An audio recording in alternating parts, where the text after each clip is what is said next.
प्रिय विद्यार्थियों, Hindi with Holi spirit में आपका फिर से स्वागत है।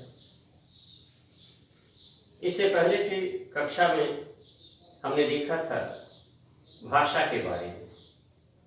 हम जिस प्रकरण को लेकर चल रहे हैं, भाषा, लिपि और व्याकरण, इसमें हमने भाषा के बारे में जाना था। भाषा क्या है, उसके प्रकार कौन कौन से हैं, भाषा, उपभाषा, बोली आदि के बारे में भी हमने जाना था। फिर राष्ट्रभाषा और राजभाषा के बारे में जाना था। राष्ट्रभाषा क्या है, राजभाषा क्या है, भारत की राजभाषा क्या है। इसी क्रम में राजभाषा प्रकरण के क्रम में ही हमने चर्चा की थी कि संविधान के अनुच्छेद 343(1) में यह व्यवस्था दी गई थी कि संघ की राजभाषा हिंदी होगी और देवनागरी इसकी लिपि होगी। तो अब ये लिपि क्या चीज है, हम यहां चर्चा करेंगे लिपि की। लिपि यानी लिखने की शैली। जिस भाषा को जिस शैली में लिखा जाता है, जिस रूप में लिखा जाता है, उस शैली या रूप को ही लिपि कहते हैं। अब सवाल एक और उठता है कि आखिर लिपि की आवश्यकता क्या पड़ी, ऐसी क्या जरूरत आ पड़ी कि हमें लिपि का इजाद करना पड़ा। भाषा तो पहले से थी, यही नहीं, लिपि के आगमन से पहले ही साहित्य की रचना हो चुकी थी। वैदिक साहित्य जब रचे गए थे तो लिपियों का विकास नहीं हुआ था, कोई लिपि नहीं थी, बस बोल के रचना हो गई। वेदों की रचना बोलकर हुई है और गुरु शिष्य परंपरा से सुन सुनकर कंठस्थ करके हजारों वर्षों तक ये परंपरा चली। गुरु ने अपने शिष्य को सुनाया, शिष्य ने अपने शिष्य को सुनाया, और इस तरह से लोग कंठस्थ करके उसे आगे से आगे चलाते रहे। लेकिन जैसे जैसे मानव विकास करता गया, उसकी आवश्यकताएं बढ़ती गई और उन बढ़ती हुई आवश्यकताओं की पूर्ति में वह व्यस्त रहने लगा और उस व्यस्तता ने उसकी स्मरण शक्ति को कमजोर कर दिया। अब समस्या होने लगी कि कैसे क्या उपाय किया जाए कि भाषा को स्थायी रूप दिया जा सके, उसका एक दृश्य रूप भी सामने आ सके। तो भाषा को स्थायी रूप या दृश्य रूप देने के लिए लिपि का गठन किया गया। अब यहां हम एक चीज ध्यान से देख लें कि पहले भाषा आई और उसके बाद लिपि आई। भाषा के लिए लिपि की जरूरत नहीं है, पर लिपि के लिए भाषा का होना जरूरी है। अगर भाषा नहीं होगी तो लिपि भी नहीं बनेगी। तो कुल मिलाकर लिपि को हम इस रूप में देख सकते हैं कि किसी भी भाषा को लिखने की जो शैली है वही लिपि है। और जहां तक समझा जाता है कि लिपि शब्द जो है ये कैसे बना, इसके आधार में किस चीज को रखा गया,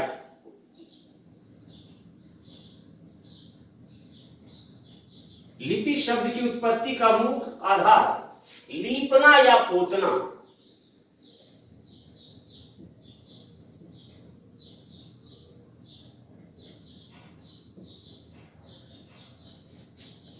लीपने या पोतने के आधार पर ही लिपि शब्द का गठन किया गया है। हम क्या कर रहे हैं बोर्ड पर, लीप ही तो रहे हैं। मकान में जब नया मकान तैयार होता है तो कहते हैं लिपि करवा लो कर,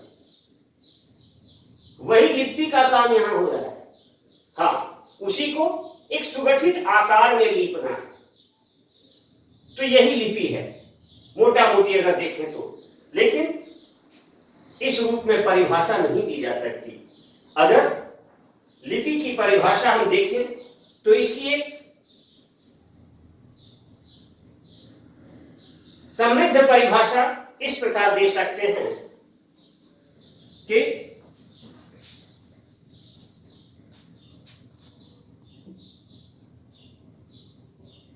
वाचिक या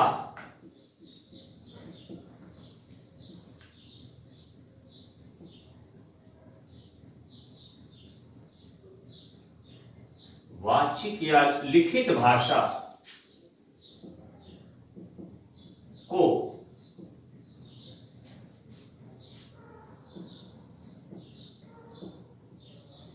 स्थायित्व एवं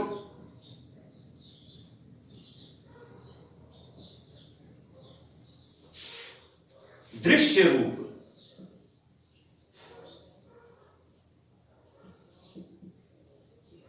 प्रदान करने के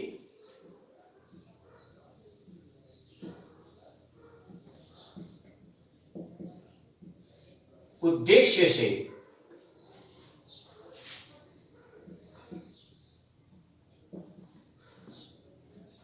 मानव ने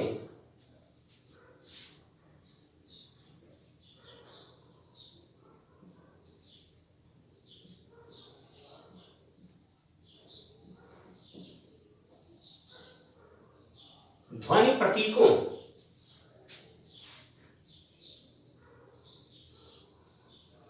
के लिए जिन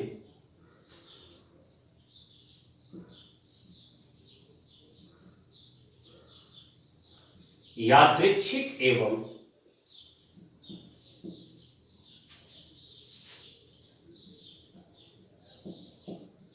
परंपरागत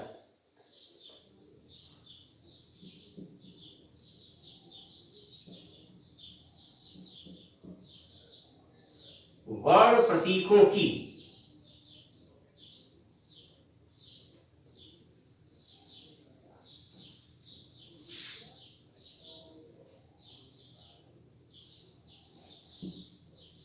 या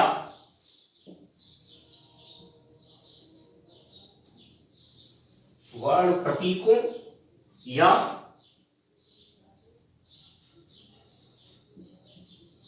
संकेत चिन्हों की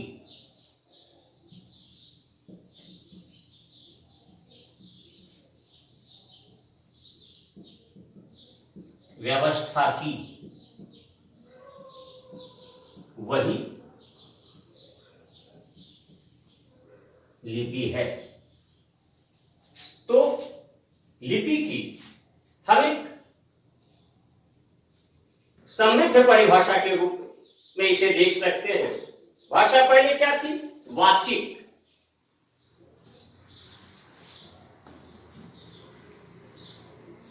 माफ कीजिएगा, यहां लिखित नहीं, मौखिक।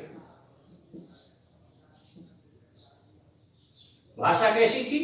वाचिक या मौखिक थी। लोग बोलते थे, जुबानी भाषा थी, लेकिन इसमें स्थायित्व का अभाव था। फिर हम इसे प्रामाणिक नहीं कर सकते थे। क्या पता कोई बोल के फिर बाद में पलट जाए, लेकिन अगर उसे लिख दिया जाए तो वो स्थायी रूप प्राप्त कर लेगा। कई बार हम देखते हैं कि एक ही कवि की रचना अलग अलग पुस्तकों में अलग अलग रूपों में मिलती है। खासकर कबीर आदि जो निर्गुण पंथी कवि हैं, उनकी रचनाओं में आप देखें तो आपको पता होगा कि कबीर आदि निर्गुण पंथी कवि करीब करीब निरक्षर थे। तो उन्होंने जो बोला उनके शिष्यों ने सुना, आगे चलकर बहुत बाद में जाकर किसी ने उसे लिपिबद्ध किया, तो उस समय जिसको जो याद रहा उसने उस हिसाब से लिपिबद्ध कर दिया। तो इस हिसाब से लिखित भाषा जब एक बार हो जाती है तो उसमें स्थायित्व तो आ जाता है और उसका रूप जो होता है वो दृश्यात्मक हो जाता है, वह दिखाई पड़ता है। तो इसके उद्देश्य से ध्वनि प्रतीकों की तो व्यवस्था मनुष्यों ने पहले ही कर ली थी जब उसने बोलना सीखा था। अ, आ, ई या जिस भाषा में जिस रूप में बोलते हैं उसकी व्यवस्था तो पहले हो गई थी। तो उन ध्वनि प्रतीकों के लिए यादृच्छिक, मैंने भाषा की परिभाषा में भी यादृच्छिक शब्द का प्रयोग किया था। यादृच्छिक यानी ऐच्छिक या स्वतंत्र रूप से, और एक परंपरागत रूप बना दिया इसका, वर्ण प्रतीकों का। जैसे अ ध्वनि थी तो उसके लिए अ का रूप बना दिया। अब ये अलग बात है कि विभिन्न कालों में यह अ अलग अलग रूपों में आया, धीरे धीरे विकसित होकर के आज इसका यह रूप हमारे सामने है। हमने अपने बचपन में इसको इस रूप में भी पढ़ा है और इस तरह से भी लिखते थे। तो इस अ को हमने इस रूप में भी लिखा है, पढ़ा है। अब इसी अ को अलग अलग भाषाओं में अलग अलग रूप में, अलग अलग लिपियों में अलग अलग रूप में भी है। तो यही है लिपि। कुल मिलाकर लिपि का फायदा क्या हुआ कि भाषा को स्थायित्व तो मिल गया और दृश्य रूप मिल गया, और एक वर्ण प्रतीक या संकेत चिन्ह निर्धारित किया गया। अब जिस भाषा को जिस रूप में लिखा जाता है वही उस भाषा की लिपि होती है। तो हमने जान लिया भाषा, पहले जान लिया था, अब लिपि क्या है इसकी परिभाषा जान ली। एक छोटी सी परिभाषा इसकी और देख सकते हैं कि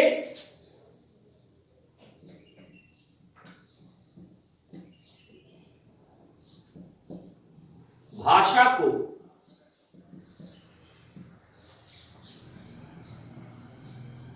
लिखित रूप प्रदान करने के लिए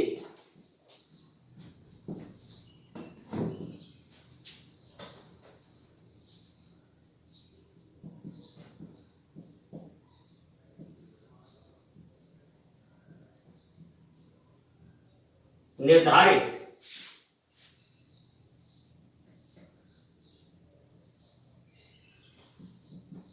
चिन्हों या संकेतों को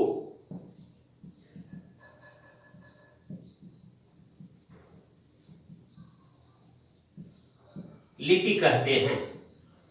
तो इसी एक संक्षिप्त परिभाषा यह भी हो सकती है कि भाषा को लिखित रूप प्रदान करने के लिए निर्धारित चिन्हों या संकेतों को लिपि कहते हैं, जबकि इसकी समृद्ध और विस्तृत परिभाषा है कि वाचिक या मौखिक भाषा को स्थायित्व प्रदान करने के उद्देश्य से मानव ने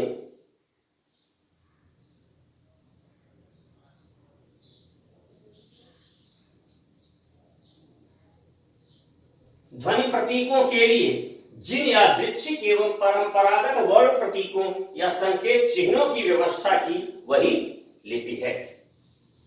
अब सवाल है लिपियों के इतिहास। जैसे हमने बात की हिंदी भाषा की लिपि देवनागरी लिपि है, तो देवनागरी लिपि कहां से आई? दुनिया में जितनी भाषाएं हैं उनमें से अधिकांश भाषाओं के पास अपनी लिपियां हैं। अधिकांश कहने का मेरा मतलब यह है कि जैसे देवनागरी लिपि सिर्फ हिंदी की लिपि नहीं है, संस्कृत, हिंदी,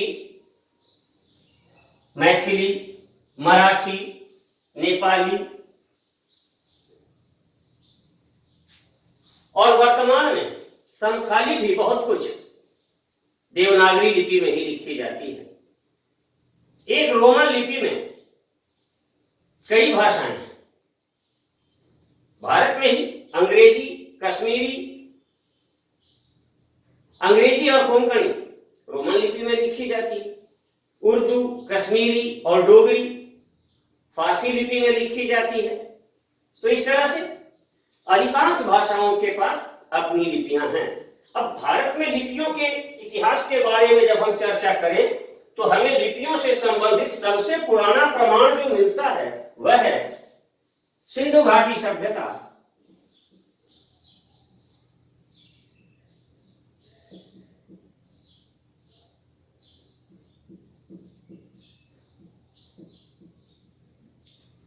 सिंधु घाटी सभ्यता के काल का। तो सिंधु घाटी सभ्यता के जो मुख्य दो शहर थे,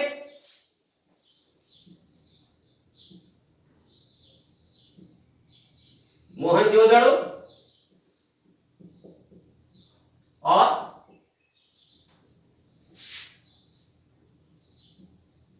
हड़प्पा में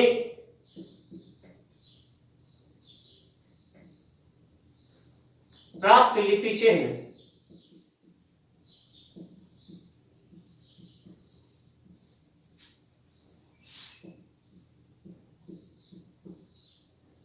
सैंधव लिपि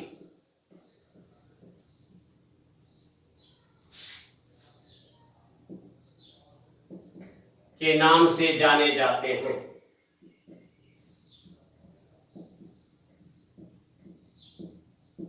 सिंधु घाटी सभ्यता की लिपि थी, इसलिए उनको क्या कहा गया? सैंधव लिपि। ये लगभग 4000 से 4500 वर्ष पुरानी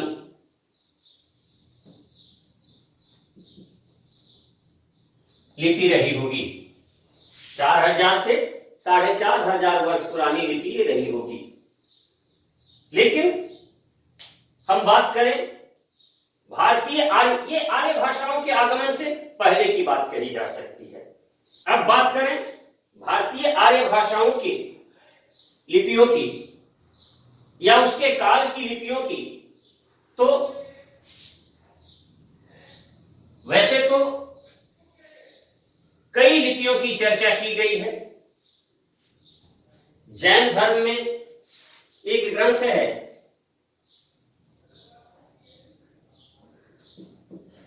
पन्नवन सूत्र। इसमें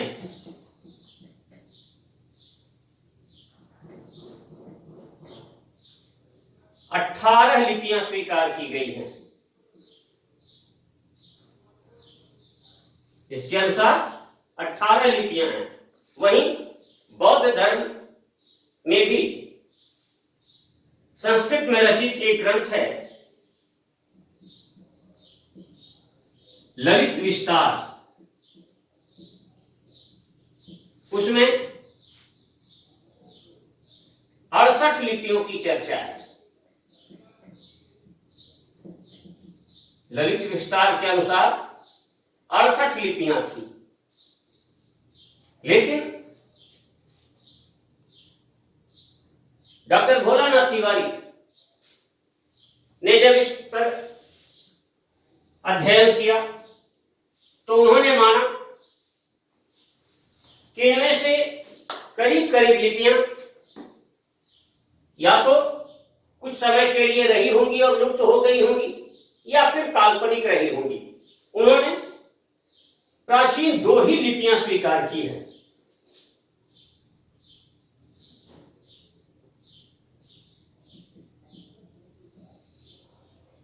उनके अनुसार ब्राह्मी और खरोष्ठी, ये 2 लिपियां प्राचीन भारत में रही हैं, खासकर आर्य भाषा भाषी क्षेत्र में या पूरे भारत में भी हम कह सकते हैं। इन 2 लिपियों का वर्चस्व था। भाषा वैज्ञानिकों ने ब्राह्मी लिपि को ईसा पूर्व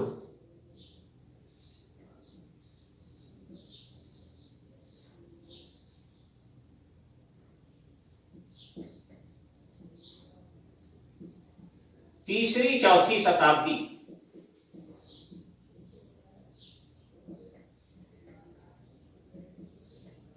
से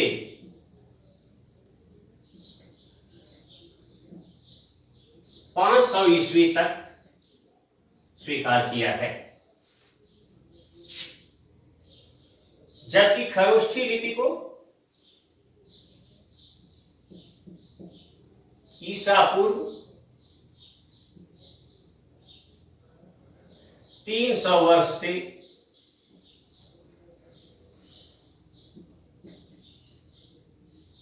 लेकर 300 ईस्वी तक इसकी सीमा मानी है। ब्राह्मी लिपि आज की देवनागरी की तरह ही बाएं से दाईं ओर लिखी जाती थी, बाईं ओर से दाईं ओर जैसे हम अभी लिखते हैं। लेकिन खरोष्ठी लिपि अरबी फारसी लिपि की तरह दाईं से बाईं ओर लिखी जाती थी। तो हमारी देवनागरी का जो विकास हुआ वह ब्राह्मी लिपि से, और आधुनिक शोधों से ये पता चलता है कि ईसा पूर्व 6ठी शताब्दी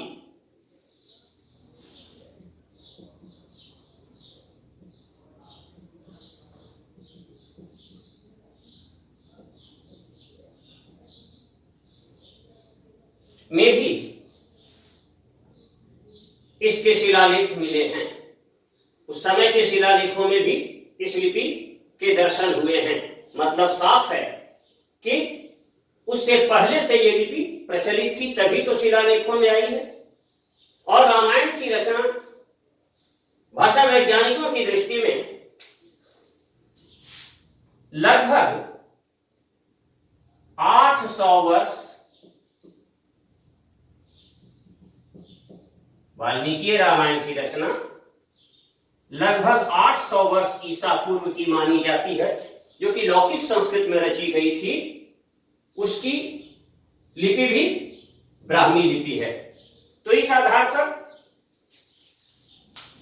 हम मान सकते हैं कि ये जो मान्यता है कि ईसा पूर्व 3री-4ठी शताब्दी से 500 ईस्वी तक का काल ब्राह्मी लिपि का काल है, आधुनिक शोध और ये 6ठी शताब्दी का शिलालेख का प्रमाण, ये सब इसे और पूर्ववर्ती।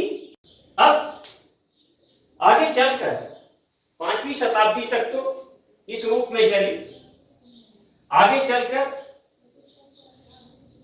इस ब्राह्मी लिपि की 2 शाखाएं हुई।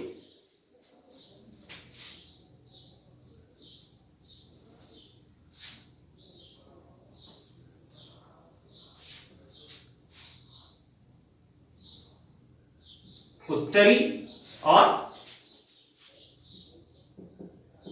दक्षिणी। उत्तरी शाखा में इसका विकास क्रम इस प्रकार रहा।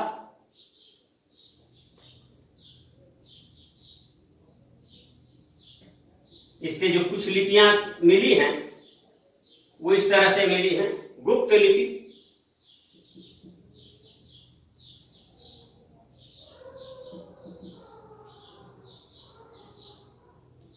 पांचवी 6ठी शताब्दी का काल जो है वो गुप्त लिपि का काल माना जाता है। कुटिल लिपि,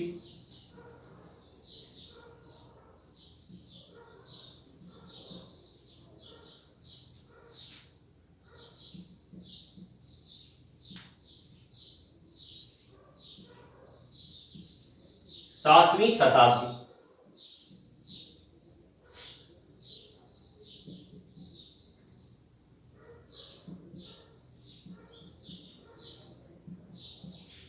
शारदा लिपि,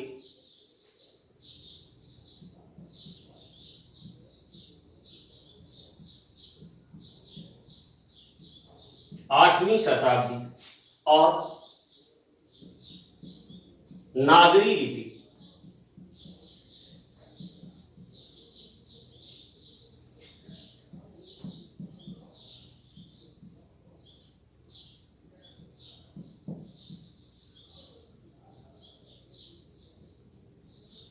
आठवीं 9वीं शताब्दी।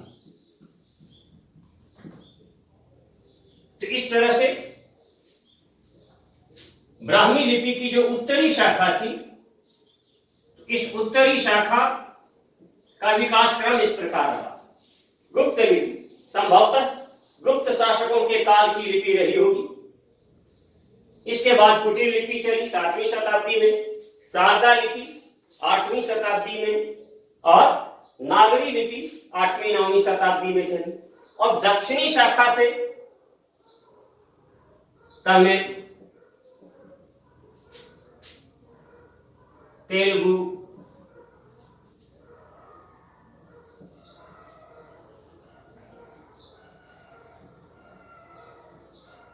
कलिंग, पश्चिमी,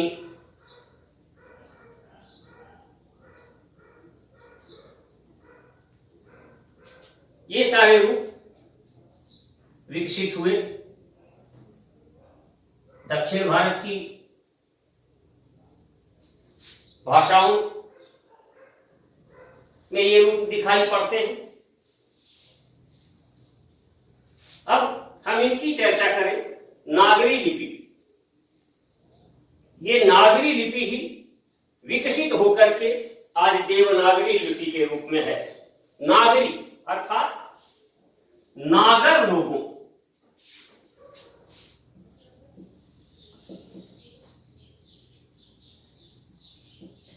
मुख्य रूप से ब्राह्मण उस युग में कभी हुआ करते थे, तो नागर ब्राह्मणों, नागर का एक अर्थ चतुर भी होता है। आप देखते हैं किसी भी देश में दो तरह की व्यवस्था होती है, गांवों की और शहरों की। तो शहर या नगर में रहने वाले नागर या नागरिक कहलाते हैं। आज भले ही नागरिक का अर्थ सिटीजन हो गया है और उसका अर्थ चाहे गांव का हो चाहे शहर का हो, हर व्यक्ति को नागरिक कहा जाता है। यह अर्थ विस्तार हो गया है। लेकिन नागर का मतलब नगर में रहने वाला, या नागरिक का मतलब होता था पहले नगर में रहने वाला, और गांव में रहने वाला ग्राम्य कहलाता था, ग्रामीण कहलाता था। वही बिगड़ के गंवार हो गया। तो नागर भाषा और ग्राम्य भाषा, आप अगर काव्य दोषों की चर्चा करें तो एक प्रकार का दोष है ग्राम्यत्व दोष, यानी भाषा में जहां ग्रामीण गंवारू बोली के शब्दों का प्रयोग हो जाए वहां ग्राम्यत्व दोष आ जाता है। तो नागर ब्राह्मणों या चतुर लोगों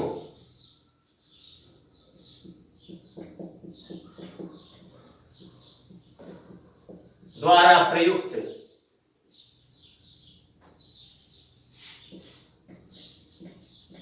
लिपि ही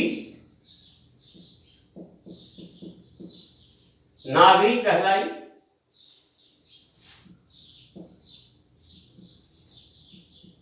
और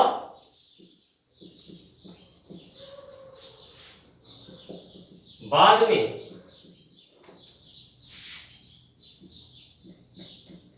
यही लिपि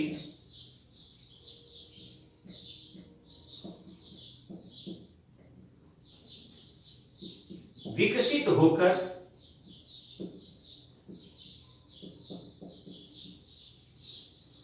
देवनागरी के रूप में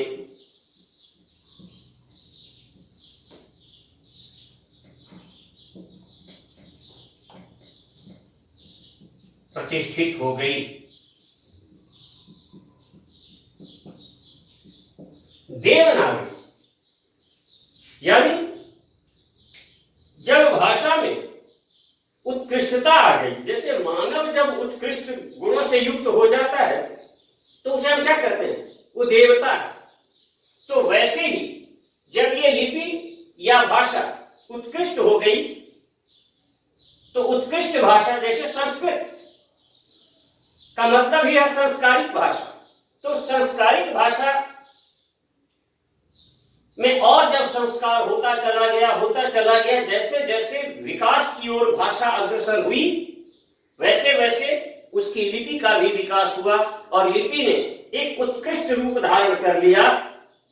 उसमें देवत्व आ गया, संप्रभुता आ गई, विशिष्टता आ गई और वही नागरी देवनागरी कहलाने लगी।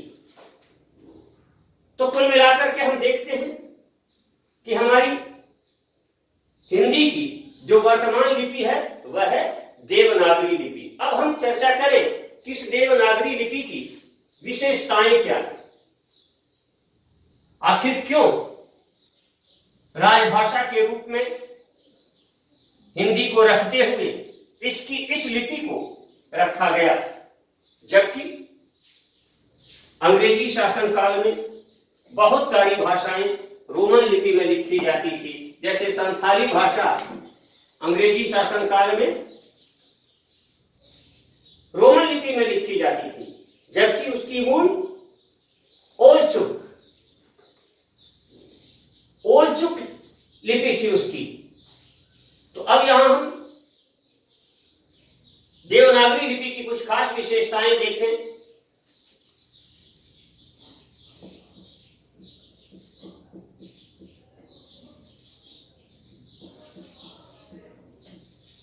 देवनागरी लिपि की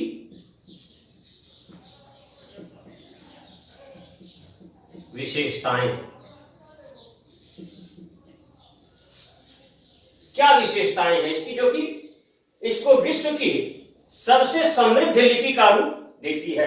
हम गर्व के साथ कह सकते हैं कि हमारी देवनागरी लिपि आज दुनिया भर की जितनी भी लिपियां हैं उनमें सर्वोत्कृष्ट लिपि है। और उसके कारण क्या है? पहली विशेषता इसकी है, इस लिपि में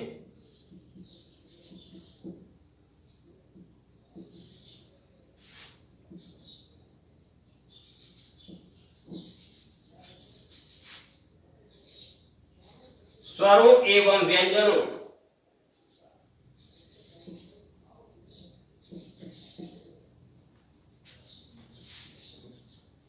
को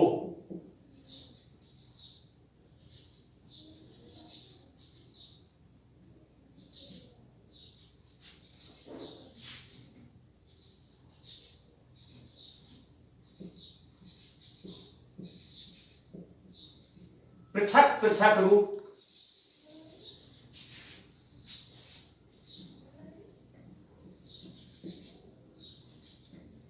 से रखा गया है।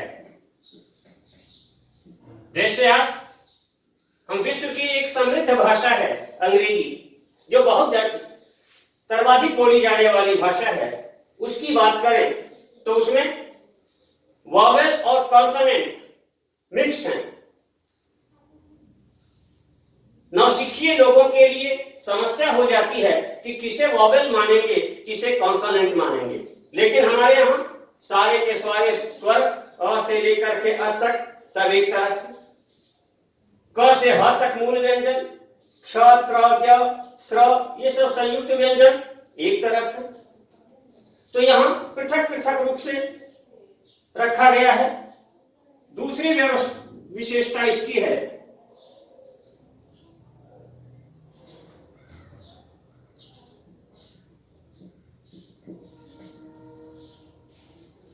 व्यंजनों का वर्गीकरण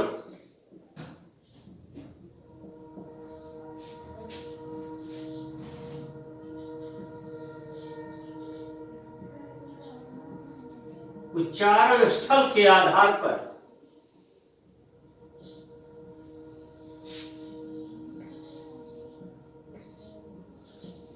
किया गया है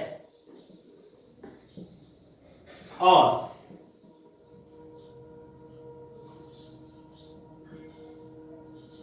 उसी के अनुसार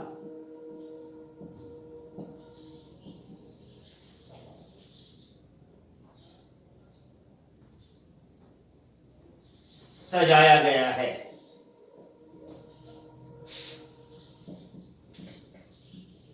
जैसे क वर्ग को ले हम तो क, ख, ग, घ, ङ सारे कंठ से उच्चरित होने वाले, च, छ, ज, झ, ञ सारे तालु से उच्चरित होने वाले, एक तरह के वर्ण एक स्थान से उच्चरित होने वाले वर्ण एक वर्ग में रखे गए हैं, इसलिए और भी आसानी हो जाती है। तीसरी विशेषता,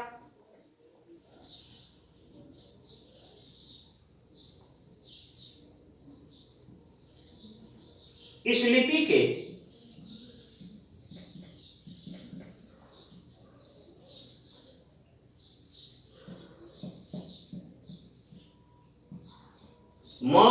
एवं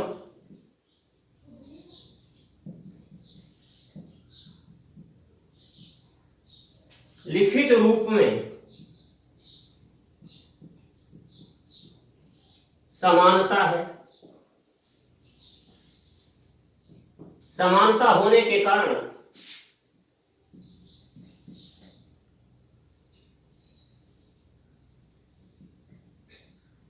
स्पष्टता है।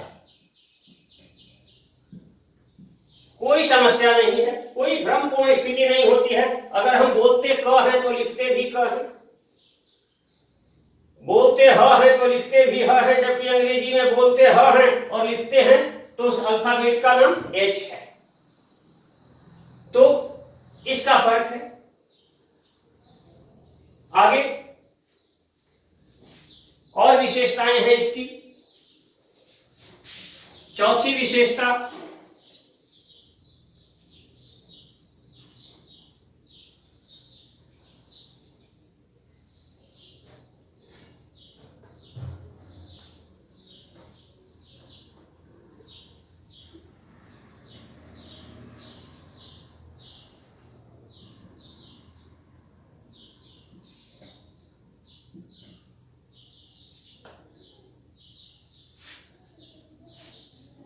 ध्वनि संकेतों के लिए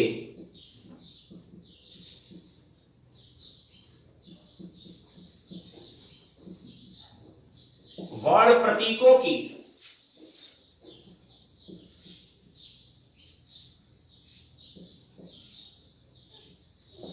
प्रचुरता के कारण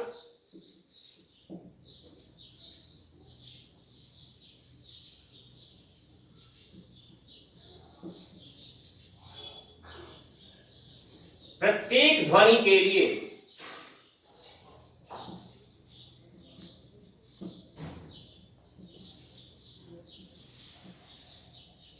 स्वतंत्र वर्ण है।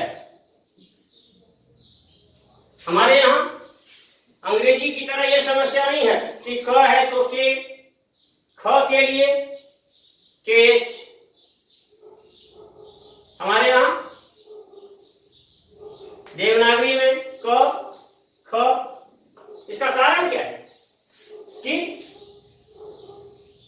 ध्वनि संकेतों के लिए जो वर्ण प्रतीक निर्धारित किए गए ये बहुत सारे हैं। अंग्रेजी में 26 वर्ण हैं, जबकि हिंदी में यानी देवनागरी में इसके ठीक दोगुने यानी 52 ध्वनियां हैं और 52 ध्वनि प्रतीकों की व्यवस्था की गई है। इसलिए प्रत्येक ध्वनि के लिए एक एक वर्ण प्रतीक हमारे यहां निर्धारित है, तो ये समस्या नहीं रहती है। इसके बाद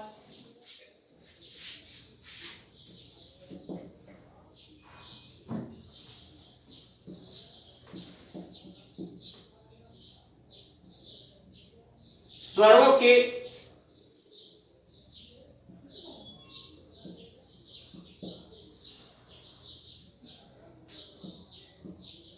उपयोग के लिए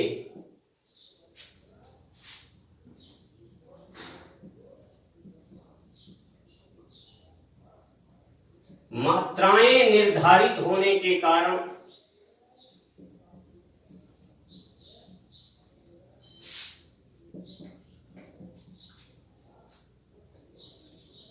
यह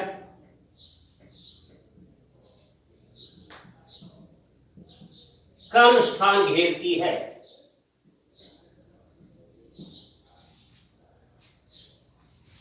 हमारे यहां यानी देवनागरी लिपि में यह व्यवस्था है कि स्वरों का पूरा रूप नहीं लिख के जब हम व्यंजनों के साथ प्रयोग करके शब्द बनाते हैं तो पूरा रूप नहीं लिख करके उनकी मात्राएं निर्धारित कर लिए हैं और उन मात्राओं के आधार पर जैसे ऊ के लिए ऊ, ऊ के लिए ऊ, इस तरह से मात्राएं निर्धारित कर ली है हमने, तो आसानी हो जाती है। जैसे हम बड़ी आसानी से छोटी सी जगह में लिख सकते हैं स्कूल, जबकि इसी को रोमन लिपि में जब हम लिखेंगे तो ज्यादा जगह घेरेगा। आप देख रहे हैं एक और खासियत हमारी देवनागरी की है कि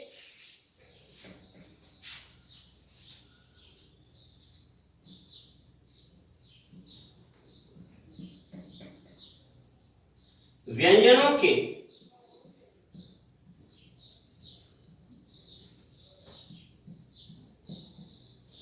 संयुक्त रूपों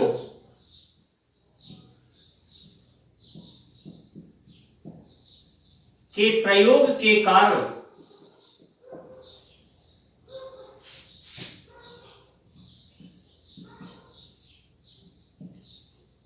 उच्चारण में स्पष्टता रहती है।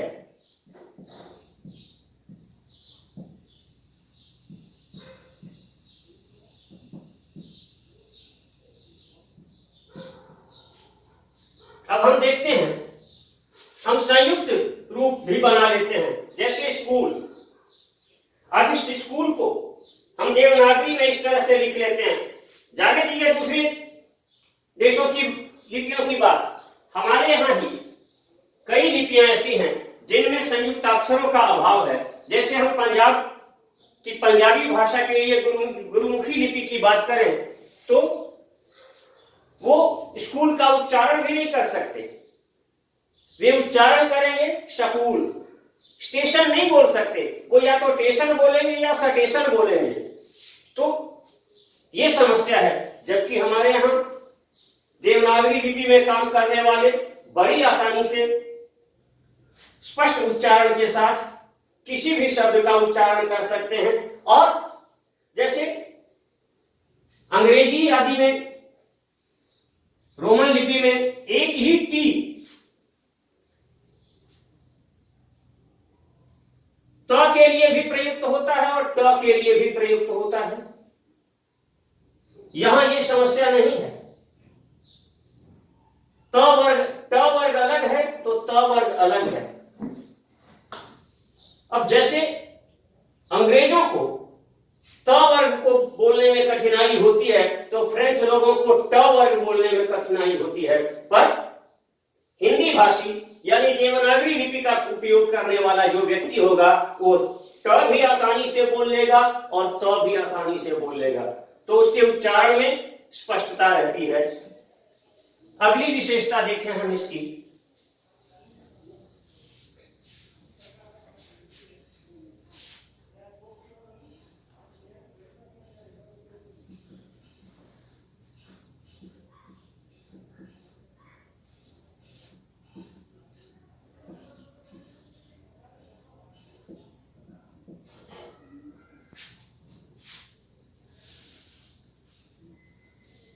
इसमें स्वरों के स्वरूप निर्धारण में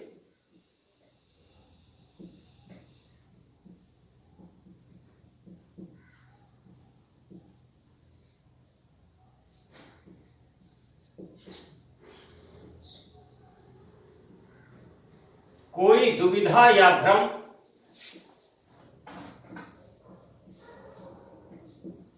नहीं रहता। जैसे हम अगर बात करें अंग्रेजी में नियमानुसार ह्रस्व ई के लिए आई और दीर्घ ई के लिए डबल ई का प्रयोग करते, परंतु कई बार दीर्घ ई में भी आई का प्रयोग होता है। कई बार ह्रस्व ई के लिए आई के बदले ई का भी प्रयोग होता है। फिर ऐसी कई समस्याएं आती हैं जिनमें तो उस लिपि की विश्वसनीयता पर से विश्वास ही उठ जाता है। जैसे हम बात करें इसकी 8वीं विशेषता में,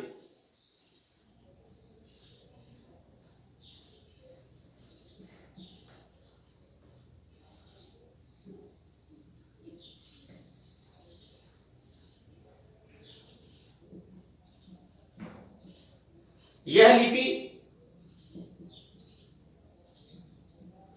पूर्ण रूपेण स्पष्ट एवं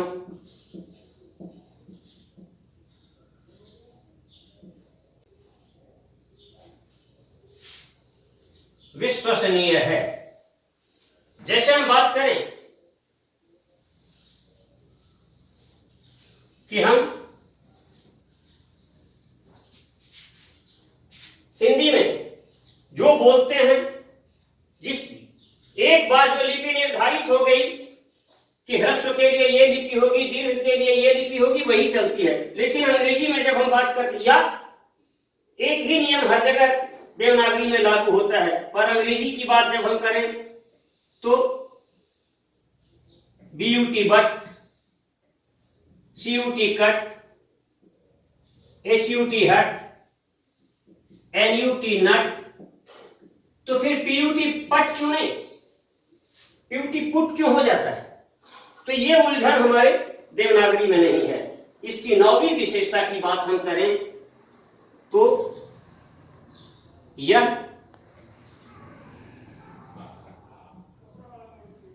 बाईं से दाईं ओर लिखी जाती है।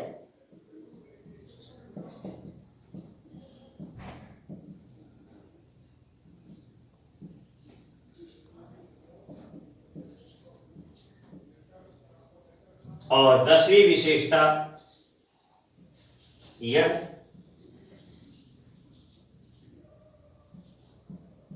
विश्व की समस्त लिपियों में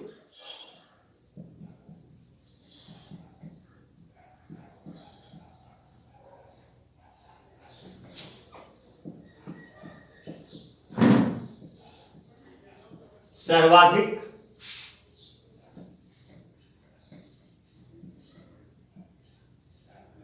वैज्ञानिक लिपि है। जितनी बातें हम ऊपर की सारे बिंदुओं में जान चुके हैं, उसके आधार पर अंत में यही निष्कर्ष निकलता है कि यह विश्व की समस्त लिपियों में सर्वाधिक वैज्ञानिक लिपि है। तो इस तरह से आज आपने देखा लिपि क्या है, लिपि की परिभाषा जानी आपने, लिपियों का इतिहास जाना और देवनागरी लिपि के बारे में जाना, और फिर देवनागरी लिपि की विशेषताएं जानी आप लोगों ने। तो मैं समझता हूं आपको ये प्रकरण अच्छी तरह से समझ में आ गया होगा, और अगर नहीं समझ में आया हो तो मैंने पहले ही आपको बता रखा है कि कमेंट बॉक्स में या व्हाट्सएप पर या मेरे मोबाइल नंबर पर आप फोन करके, व्हाट्सएप करके, जैसे भी हो मुझ तक अपनी समस्या पहुंचा दें, मैं आपकी समस्या का समाधान करूंगा। तो आज की कक्षा यही समाप्त होती है। कल हम फिर मिलेंगे नए प्रकरण के साथ। धन्यवाद।